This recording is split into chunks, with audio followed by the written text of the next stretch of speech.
Hello friends, आज हम इस वीडियो में बीपीएससी टीआरई 4.0 क्लास 1 to 5 के लिए ईवीएस से संबंधित मोस्ट इम्पोर्टेंट 20 प्रश्नों को सॉल्व करेंगे। सेट नंबर है 10। इससे पहले ऑलरेडी हमने 9 सेट करा रखा है, उसका लिंक डिस्क्रिप्शन में दिया हुआ है या फिर प्लेलिस्ट में भी जाके आप देख सकते हैं। साथ ही साथ ध्यान रखिएगा, ये जो कंटेंट तैयार किया गया है ये बिहार विद्यालय के पर्यावरण एवं हम जो कि कक्षा तीसरी से 5वीं तक चलती हैं तथा विज्ञान बुक जो कि कक्षा 6ठी से लेकर के 8वीं तक चलती हैं, उस किताब से ये कंटेंट तैयार किया गया है। इससे बाहर कुछ भी नहीं है। ठीक है, तो चलिए फिर शुरू करते हैं और देखते हैं आज का पहला सवाल। आज का पहला सवाल है आपके लिए, विद्युत धारा क्या उत्पन्न करता है। बताना है कि विद्युत धारा क्या उत्पन्न करता है, केवल ऊष्मीय प्रभाव या फिर ऊष्मीय चुंबकीय रासायनिक प्रभाव या फिर केवल चुंबकीय प्रभाव, एक से अधिक इनमें से कोई नहीं। तो याद रखना है, विद्युत धारा ऊष्मीय चुंबकीय एवं रासायनिक प्रभाव, ये तीनों यहाँ पे देखेंगे कि उत्पन्न करता है। बी ऑप्शन यहाँ पे बिल्कुल क्या होगा, सही होगा। ठीक है, देखिए इस एग्जाम्पल से समझिए। ऊष्मीय प्रभाव, आप देखते होंगे कि घर में हीटर रहता है, तो हीटर से क्या निकलता है, देखेंगे उससे ऊष्मा निकलता है, हीट निकलता है, इससे लोग खाना पका पाते हैं। तो कहीं ना कहीं विद्युत धारा क्या उत्पन्न करता है ना, ऊष्मा उत्पन्न करता है। तो ऊष्मीय प्रभाव देख रहे हैं हम लोग यहाँ पे। साथ ही साथ मैग्नेटिक जो देखेंगे, चुंबकीय फील्ड है, चुंबकीय की वजह से देखेंगे कोई जो फाइन वगैरह जो होता है घूमता है, किस वजह से घूमता है, तो चुंबकीय की वजह से घूम पाता है। तो ये भी धारा उत्पन्न कर रहा है। और साथ ही साथ देखेंगे रासायनिक प्रभाव, तो रासायनिक प्रभाव की वजह से हम देखते होंगे कि किसी चीज़ पर जो विद्युत लेपन किया जाता है, ये रासायनिक प्रभाव की वजह से किया जाता है। तो कहीं ना कहीं हम एक एक एग्जाम्पल देकर सिर्फ समझाने का प्रयास किए हैं। तो याद रखना है कि विद्युत धारा यहाँ पे तीनों चीज़ें उत्पन्न करती हैं, चाहे ऊष्मीय प्रभाव हो, चाहे वो चुंबकीय प्रभाव हो, या चाहे रासायनिक प्रभाव हो। अब देखेंगे कभी कि अगर कहीं तार कहीं से अगर लेकर के आ रहे हैं आप, और बहुत सारा तार है और यहाँ पे कोई मशीन लगा के रखे हैं और बहुत सारा तार बच गया है, तो आप क्या करेंगे, इसी तरीके से यहाँ पर इसे कर दीजिए और जोड़ दीजिए। देखिए जब करंट से फ्लो होगा तो ऑटोमेटिक यहाँ पे क्या बनेगा, यहाँ पे एक ऊष्मा उत्पन्न होना शुरू हो जाएगा और ये तार को जला देगा। ऐसा करके आप देख सकते हैं। तो यहाँ पे क्या बनने लगता है, यहाँ पे एक देखोगे हीट प्रोड्यूस होने लगता है।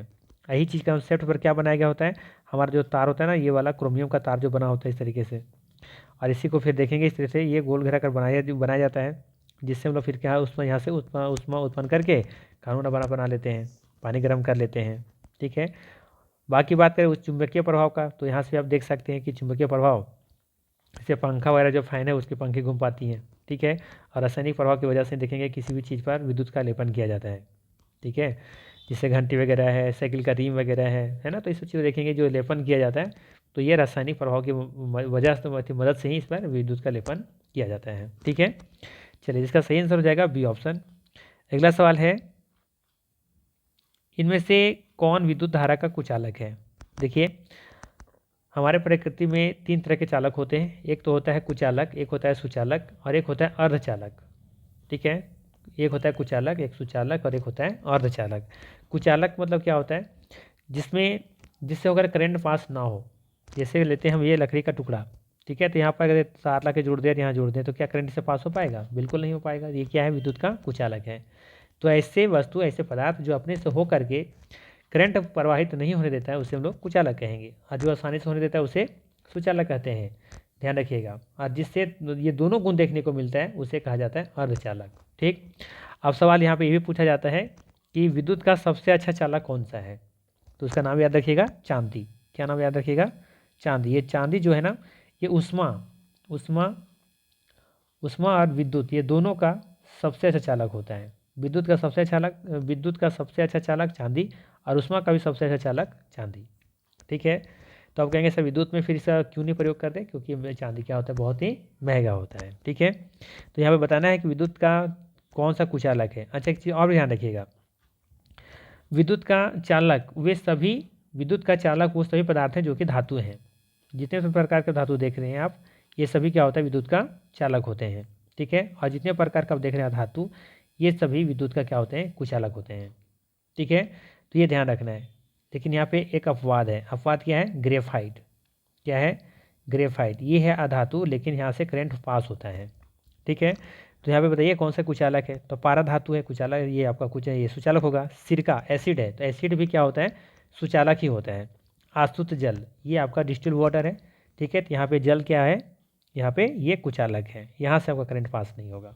ठीक है, जैसे कहने का मतलब है कि अगर आप ऐसे ले लेते हैं, इस तरीके से मान लेते हैं कि हमारा एक कोई बर्तन है, इसमें से आप ले रहे हैं डिस्टिल वाटर, और यहाँ से एक तार लाके इसमें डाल दीजिए और दूसरी तार यहाँ से लेकर के निकालिए, तो करंट पास नहीं होगा। लेकिन इसमें सिरका डाल दीजिएगा तो देखिए वो फिर करंट फ्लो होने लगता है, पारा डाल देंगे तो भी करंट फ्लो होने लगता है। ठीक है, तो आसुत जल इसका सही आंसर है। विद्युत धारा का कुचालक है आसुत जल। अगला सवाल लेते हैं। अगला सवाल है क्लिनिकल थर्मामीटर या थर्मामीटर होना चाहिए कि तापमान रीडिंग के रेंज कितनी होती हैं। ठीक है, बताना है आपको कि क्लिनिकल जो थर्मामीटर होता है उसका तापमान जो रीडिंग होता है वो कितना होता है, रेंज कितना होता है, परास कितना होता है, 35 डिग्री सेल्सियस से लेकर के 42 डिग्री सेल्सियस तक, या -10 डिग्री सेल्सियस से लेकर के 110 डिग्री सेल्सियस तक, या 0 डिग्री से लेकर के 100 डिग्री सेल्सियस तक, या एक से अधिक या इनमें से कोई नहीं। तो याद रखना है क्लिनिकल जो थर्मामीटर होता है या इसी को कहते हैं डॉक्टरी थर्मामीटर, जिसका रेंज होता है 35 डिग्री सेल्सियस से लेकर के 42 डिग्री सेल्सियस तक। ठीक है, तो ये ऑप्शन यहाँ पे बिल्कुल क्या हो जाएगा, सही हो जाएगा। जबकि -10 डिग्री सेल्सियस से लेकर के 110 डिग्री सेल्सियस तक जो होता है ये होता है आपका प्रयोगशाला के लिए। ठीक, चलिए अगला सवाल लेते हैं। बिजली मिस्त्री हाथ में रबड़ के दस्ताने पहनकर क्यों काम करता है। रबड़ का दस्ताना, तो जाहिर सी बात है, इसलिए रबड़ का दस्ताना क्या होता है, विद्युत का ये क्या है, कुचालक है। तो हम तो चाहते ही है ना कि करंट हमारे शरीर के अंदर ना प्रवेश करे, तो रबड़ क्या होता है, विद्युत का कुचालक होता है, इसीलिए ये दस्ताने पहन करके मिस्त्री लोग काम करते हैं। तो देखिए क्या दिया ऑप्शन में, समान कपड़े में सहायता करती हैं, सामान पकड़ने में सहायता करती हैं, या हाथ में जलन नहीं होती, या फिर हाथ में बिजली का झटका नहीं लगता है। तो सही आंसर क्या हो जाएगा, ऑप्शन नंबर सी, हाथ में बिजली का झटका नहीं लगता है। ठीक है, कोई दिक्कत नहीं होना चाहिए यहाँ पे। चलिए अगला सवाल लेते हैं। अगला सवाल है कि लोहे के पुलों को जंग से बचाने के लिए किस धातु का विद्युत लेपन किया जाता है। देखिए विद्युत लेपन आ गया यहाँ पे, ये रासायनिक प्रभाव का उदाहरण है। ठीक है, तो लोहे के पुलों को जंग से बचाने के लिए हम किसका विद्युत लेपन करते हैं, तांबा का, जिंक का, या एल्यूमिनियम का, या फिर एक से अधिक, या इनमें से कोई नहीं। तो याद रखिएगा जिंक का हम क्या करते हैं यहाँ पे, विद्युत लेपन करते हैं। बी ऑप्शन बिल्कुल क्या हो जाएगा यहाँ पे, सही हो जाएगा। ठीक है, चलिए अगला सवाल लेते हैं। बताना है निम्नांकित में से कौन विद्युत का कुचालक है। विद्युत का फिर से पूछ रहा है, कौन पूछ रहा है आपसे कि कौन सा कुचालक है, तांबा, लोहा, एल्युमिनियम। तब देखेंगे तीनों का तीनों यहाँ पे क्या है, ये सभी धातु हैं, और धातुओं में सब विद्युत के क्या होते हैं, चालक होते हैं। तो सही आंसर क्या हो जाएगा यहाँ पे, ऑप्शन नंबर ई, उपर्युक्त में से कोई भी नहीं, तीनों विद्युत का सुचालक है। अगला सवाल, वह पदार्थ अपने से होकर विद्युत धारा को प्रवाहित होने देते हैं, विद्युत के क्या कहलाते हैं। तो विद्युत धारा को अगर अपने से होकर के प्रभावित होने देते हैं, इसका मतलब है कि विद्युत के वो सुचालक हैं, नहीं होने देंगे तो कुचालक हो जाएंगे। तो इसका सेंस हो जाएगा बी ऑप्शन, विद्युत के सुचालक। ठीक है, चलिए अगला सवाल लेते हैं। अगला सवाल है कि जो पदार्थ अपने से होकर विद्युत धारा में आसानी से प्रवाहित नहीं होने देते हैं वो क्या कहलाते हैं। तो ये विद्युत के हीन चालक भी कह सकते हैं, हीन चालक तो नहीं कहेंगे, हीन चालक मतलब क्या, वो अर्धचालक की तरह। ठीक है, तो ये विद्युत का कुचालक हो जाएगा। ठीक है, हीन चालक मतलब होता है कि चालन तो होने दे रहा है लेकिन कम होने दे रहा है। ठीक है, तो ये विद्युत का कुचालक हो जाएगा। ठीक, चलिए अब बताना है आवेश कितने प्रकार के होते हैं। आवेश कितने प्रकार के होते हैं, 1, 2, 3, एक से अधिक, इनमें से कोई नहीं। तो याद रखना है आवेश 2 प्रकार के होते हैं। ठीक है, कौन कौन, एक धनावेश और एक होता है ऋण आवेश। ठीक, चलिए अगला सवाल लेते हैं। सवाल है कि कांच को रेशम से रगड़ने पर रेशम पर कौन सा आवेश उत्पन्न होता है। कांच को रेशम से रगड़ने पर रेशम पर कौन सा आवेश उत्पन्न होगा, धन एवं ऋण दोनों आवेश, ऋण आवेश, धन आवेश, एक से अधिक, इनमें से कोई भी नहीं। बताइए इसका सही आंसर क्या होगा। तो याद रखिएगा कांच को रेशम से रगड़ने पर रेशम पर यहाँ पे देखिएगा कि धन आवेश उत्पन्न होता है। सी ऑप्शन यहाँ पे बिल्कुल क्या हो जाएगा, सही हो जाएगा। ठीक है, ध्यान रखिएगा कांच को रेशम से रगड़ेंगे तो रेशम पर धन आवेश उत्पन्न होता है। अगला सवाल है, भूकंपी तरंगों को किस यंत्र द्वारा अभिलेखित किया जाता है या मापा जाता है। भूकंप लेखी, रिएक्टर पैमाना, कंप्यूटर, एक से अधिक, इनमें से कोई नहीं। बताइए, अच्छा सवाल है। तो देखिए क्या बोला जा रहा है यहाँ पे, अभिलेखित किया जाता है, यानी रिकॉर्ड किया जाता है। तो रिकॉर्ड किया जाता है भूकंप लेखी के द्वारा, इसी के द्वारा यहाँ पे अभिलेखित किया जाता है इसको। ठीक है, तो ए ऑप्शन यहाँ पे सही होगा, भूकंप लेखी। ठीक है, रिएक्टर पैमाना तो एक पैमाना होता है ना, तो पैमाना है। ठीक है, यहाँ पर अभिलेखित करने की बात हो रही है, तो इसमें इसका आंसर भूकंप लेखी होगा। ठीक है, किसे मापा जाता है तो वो रिएक्टर पैमाना होगा। अगला सवाल है कि विपरीत आवेशों के बीच होता है, विपरीत आवेशों के बीच क्या होता है। देखिए आवेश दो तरह का होता है, धन आवेश और एक होता है ऋण आवेश। तो देखिए जैसे हम यहाँ पे मान लेते हैं इधर प्लस है यानी धन आवेश है, इधर ये आपका ऋण आवेश है, और एक कंडीशन आपका ये वाला है, यहाँ भी है प्लस और ये है माइनस, ये धन आवेश ये ऋण आवेश। एक कंडीशन और लेते हैं, मान लेते हैं कि कोई मैग्नेट है या कोई चुम्बक है, ठीक है, तो यहाँ से लेते हैं माइनस और ये लेते हैं प्लस, और इससे यहाँ भी रखते हैं धन आवेश और ये रखते हैं यहाँ ऋण आवेश, ठीक है। तो जब ये दोनों मैग्नेट को एक साथ लेकर के आएंगे ना, तो फर्स्ट कंडीशन में देखेंगे कि ये दोनों एक दूसरे को क्या करेगा, आकर्षित करेगा, ठीक है, एक दूसरे को क्या करेगा यहाँ पे आकर्षित करेगा, ठीक है। लेकिन विपरीत वाले यानी कि समान ध्रुवों को लेकर के आएंगे तो ये दोनों में क्या होगा, ये दोनों में देखेंगे एक दूसरे को क्या करेगा, दूर भेजेगा, ठीक है, और यहाँ पे पास पास आने की कोशिश करेगा और यहाँ पे दूर भागने की कोशिश करेगा। तो समान जब धन वाला आवेश समान आवेश का कोई वस्तु लेकर के आए, ठीक है, तो यहाँ पे क्या होगा, समान लेकर के आएंगे तो दूर भागेगा, ठीक है, और अगर ये यानी कह सकते हैं कि यहाँ पे प्रतिकर्षण होगा, और अगर विपरीत आवेशों को लेकर के आएंगे तो यहाँ पे आकर्षण होगा। तो यहाँ पे पूछा क्या है आपसे सवाल कि विपरीत आवेशों के बीच क्या होता है। तो देखिए विपरीत आवेश वाला ये मेरे पास है, तो धन और ऋण है, तो धन ऋण जब लेकर के आएंगे तो क्या होगा, यहाँ पे आकर्षण होगा, क्या होगा, आकर्षण। ये ऑप्शन यहाँ पे बिल्कुल सही होगा, ठीक है। यही रहता समान आवेशों के बीच क्या होता है, तब क्या होगा इसका आंसर, तब यहाँ पे हो जाता प्रतिकर्षण, ठीक है। चलिए अगला सवाल लेते हैं। आकाशीय विद्युत विसर्जन को क्या कहा जाता है, आकाशीय विद्युत विसर्जन को क्या कहा जाता है, जिसे बोलते हैं ना कि बिजली, या फिर उसे बोलते हैं क्या, उसे बोलते हैं अपने गांव देहात की भाषा में बिजली गिरा, या फिर नहीं इसे कुछ और ही बोलते हैं, शायद बोलते हैं बजर गिरना, कुछ है ना, ऐसा ही कुछ बोलते हैं।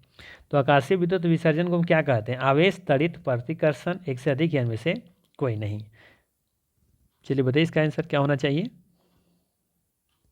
तो याद रखना यहाँ पे इसे बोलते हैं तड़ित, क्या बोलते हैं, तड़ित, ठीक है, बी ऑप्शन यहाँ पे सही है। चलिए अगला सवाल है, तड़ित जिसे कहते हैं बिजली गिरना से सुरक्षा के लिए क्या करना चाहिए, ऊंचे वृक्ष के नीचे शरण लेनी चाहिए, कभी नहीं। तो खुली जगह में घुटनों के बल सिमट कर सिर के हाथों में से ढक कर बैठना चाहिए, या फिर ट्रैक्टर के पास छिपना चाहिए। देखिए ट्रैक्टर के पास या फिर कोई भी लोहा का यंत्र हो ना, या लोहा का कोई भी सामान हो तो अपने पास बिल्कुल भी नहीं रहना चाहिए, या फिर ऐसे स्थान पर कभी भी रुकना नहीं चाहिए, खास करके जब इस तरह से बिजली गिरने की संभावना हो या कोई त्वरित हो रहा हो तो वहाँ पे नहीं रुकना चाहिए। जहाँ पे भी धातु का कोई भी सामान हो, लोहा ही क्यों, धातु का कोई भी सामान हो वहाँ पे नहीं रुकना चाहिए, उसके आसपास नहीं ठहरना चाहिए, ऊंचे वृक्ष के नीचे शरण नहीं लेना चाहिए, ठीक है, ये ध्यान देना चाहिए। करना क्या चाहिए ऐसे हालात में, तो ऐसे हालात में आपको किसी खुले स्थान पर जाना चाहिए, ठीक है, खुले स्थान पर जाना चाहिए, और कोशिश हो सके तो खुली जगह में बैठना चाहिए, और घुटनों के बल सिमट कर सिरों को हाथों से ढक करके बैठना चाहिए, कुछ इस तरीके से, है ना, इस तरीके से बैठना चाहिए, ठीक है। चलिए तो समझ में आया। और दूसरा चीज़ ध्यान रखिएगा, जब भी आप बरसात में निकलें तो जब भी आप जो छाता लेके निकलते हैं ना, अम्ब्रेला जो लेकर निकलते हैं, तो कोशिश कीजिए कि बरसात के दिनों में जब निकलते हैं तो वो उसका जो डंटी होता है, स्टिक होता है, वो कभी भी धातु का बना ना हो, कोशिश कीजिए ऐसा लेकर चलिए, प्लास्टिक का होना चाहिए या फिर लकड़ी का बना होना चाहिए, तो बेहतर होता है उसके लिए, बरसाती दिनों के लिए, क्योंकि वो धातु का अगर होगा तो वो आकर्षित करता है बजर को, यानी कि ये बिजली को, तड़ित को, तो वहाँ से उनको नुकसान पहुँच सकता है, झटका, बिजली का झटका लग सकता है, ठीक है। तो ये ध्यान रखिएगा, जब भी ऐसा हो तो सुरक्षा के लिए क्या करना चाहिए, बी ऑप्शन यहाँ पे जो दिया वो करना चाहिए, बी ऑप्शन सही है यहाँ। अगला सवाल है कि भूकंप की तीव्रता मापने वाले यंत्र को क्या कहते हैं, रिएक्टर पैमाना, कमानीदार तुला, साधारण तुला, एक से अधिक, इनमें से कोई नहीं, सिंपल सा आंसर हो जाएगा रिएक्टर पैमाना। भूकंप की तीव्रता मापने के लिए हम लोग किस यंत्र का प्रयोग करते हैं, रिएक्टर पैमाना का प्रयोग करते हैं, ठीक है, याद रहेगा, कोई दिक्कत नहीं होना चाहिए।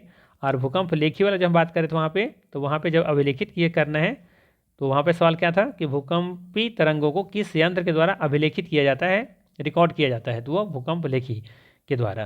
और यहाँ पे भूकंप की तीव्रता अगर मापना कि कितने वो तीव्रता इसकी कितनी थी, तो यहाँ पे किस यंत्र के द्वारा मापा जाएगा, रिएक्टर पैमाना के द्वारा। चलिए अगला सवाल है, निम्नांकित में से किसे रगड़ने से आसानी से आवेशित नहीं किया जा सकता है। तांबे की छड़, प्लास्टिक पैमाना, ऊनी वस्त्र या फिर एक से अधिक, इनमें से कोई नहीं। चलिए बताइए इसका आंसर क्या होना चाहिए।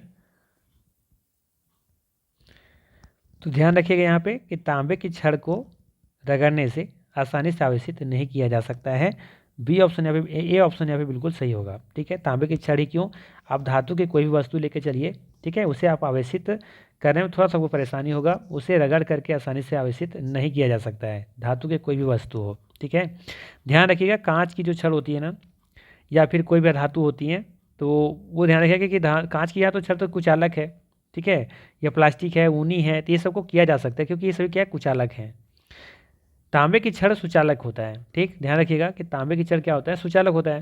तो किसी भी धातु की छड़ को आवेशित नहीं किया जा सकता है, चाहे कोई भी धातु की छड़ हो। चूँकि क्या होता है ना, यहाँ पे जो धातु होता है, या फिर हम तांबा की बात करें तो चूँकि तांबा एक धातु है, इसे तांबे की छड़ को घर्षण द्वारा आवेशित करने से सारा आवेश हाथ के द्वारा शरीर में इससे होते हुए ये पृथ्वी में चला जाता है। इस प्रकार तांबे की छड़ को हाथ में लेकर आवेशित नहीं किया जा सकता है, लेकिन कांच की छड़ के कुचालक होने के कारण इसका आवेग पृथ्वी में नहीं जाता, ऐसे हाथ में लेकर आवेशित किया जा सकता है। तो ये सभी वस्तुओं पर, कुचालक वस्तु पर लागू होता है, और धातु ये कह सकते हैं कि सुचालक पर भी लागू होता है। ठीक है, तो जितने तरह के धातु होते हैं ना, बस आपको ये याद रखना है फाइनली कि जितने तरह के धातु होते हैं उससे हम लोग यहाँ पे आसानी से आवेशित नहीं कर सकते हैं, क्योंकि ये होता है धातु जो होता है वो होता है सुचालक। तो सुचालक होने की वजह से होता क्या है कि हमारे इसमें घर्षण होता है, तो जो आवेशित होता है, तो हमारे हाथों के माध्यम से क्या होता है, हमारे शरीर के माध्यम से वो जमीन के नीचे चला जाता है। ठीक है, इसलिए इसका आंसर यहाँ पे है ए ऑप्शन, तांबे की छड़ को आवेशित आसानी से नहीं किया जा सकता है। ठीक है, चलिए अगला सवाल है, झारखंड की एक प्रमुख आपदा जिससे अधिक व्यक्ति प्रभावित होते हैं, बताना है कि झारखंड की प्रमुख आपदा कौन सी है जिससे अधिक व्यक्ति प्रभावित होते हैं। भूकंप, तड़ित, बाढ़, एक से अधिक, इनमें से कोई नहीं। तो याद रखिएगा इसका सही आंसर है तड़ित। तड़ित से यहाँ पे लोग ज़्यादा प्रभावित होते हैं झारखंड में। अगला सवाल है, समान आवेशों के बीच होता है, समान आवेशों के बीच होता है, तो समान आवेशों के बीच क्या होगा, प्रतिकर्षण हो जाएगा, ऊपर में समझा चुके हैं। अगला सवाल है, विद्यालयों या भवनों के ऊपर त्रिशूल आकार को धातु की पट्टी लगाई जाती है। विद्यालयों या फिर भवनों के ऊपर त्रिशूल आकार के धातु की पट्टी लगाई जाती हैं, किस लिए लगाई जाती हैं, सुंदरता के लिए, विद्युत विसर्जन से बचने के लिए, मजबूती के लिए, एक से अधिक, इनमें से कोई नहीं। तो याद रखिएगा, देखेंगे क्या दिए, कोई भवन है, तो भवन के ऊपर यहाँ पे इस तरीके से त्रिशूल का कुछ लगाया जाता है जो कि धातु का होता है। ठीक है, तो ऐसा क्यों लगाया जाता है, सुंदरता के लिए, या फिर मजबूती के लिए, या फिर विद्युत विसर्जन से बचने के लिए। तो इसका सही आंसर हो जाएगा ऑप्शन नंबर बी, विद्युत विसर्जन से बचने के लिए। अभी ऊपर में अभी हम एक्सप्लेन कर रहे थे ना, वहाँ पे बता रहे थे कि ये धातु क्या होता है, ये होता है धातु जो कि होता है विद्युत का सुचालक होता है। तो इससे जब इसमें क्या होगा, जब आवेशित होकर के क्या होगा, इसका जो करंट है ना, वो कहाँ चला जाएगा, ज़मीन के नीचे चला जाएगा। ऐसे आसपास में नुकसान होने से बचाया जा सकता है। ठीक है, तो याद रखना है यहाँ पे बी ऑप्शन बिल्कुल सही होगा, विद्युत विसर्जन से बचने के लिए। चलिए अगला सवाल लेते हैं, आखिरी सवाल है ये, जब कांच की छड़ को रेशम के कपड़ों से रगड़ते हैं तो छड़ पर क्या प्रभाव पड़ता है। जब कांच की छड़ को रेशम के कपड़ों से रगड़ते हैं तो छड़ पर क्या प्रभाव पड़ता है। ठीक है, कांच की छड़ है और रेशम से उस कपड़े से क्या कर रहे हैं, उसको रगड़ रहे हैं, तो क्या होगा, छड़ पर क्या प्रभाव पड़ेगा। छड़ तथा कपड़ा दोनों धन आवेशित अर्जित कर लेंगे, धन आवेशित हो जाती है तथा कपड़ा ऋणावेशित हो जाती है, या कपड़ा तथा छड़ दोनों ऋणावेशित हो जाती हैं, एक से अधिक, इनमें से कोई नहीं। तो याद रखना है कि जो यहाँ पे है छड़ जो है ना, ये जो छड़ है आपका, वो छड़ धनावेशित हो जाती है और कपड़ा क्या हो जाएगा, ऋणावेशित हो जाएगा। ठीक है, तो बी ऑप्शन यहाँ पे सही हो जाएगा। ध्यान रखिएगा, जब कांच की छड़ को रेशम के कपड़ों से रगड़ते हैं तो छड़ पर क्या प्रभाव पड़ेगा, तो ये छड़ जो है ये आपका यहाँ पे धनावेशित हो जाएगा, जबकि कपड़ा है वो ऋणावेशित हो जाएगा। तो बी ऑप्शन यहाँ पे सही है। तो ये था मोस्ट इंपॉर्टेंट 20 MCQ। अगर वीडियो अच्छा लगा तो लाइक ज़रूर कीजिएगा, चैनल पर नए हैं तो सब्सक्राइब कर लीजिएगा। बाकी मिलते हैं इसी तरह के नेक्स्ट वीडियो में। Thanks for watching.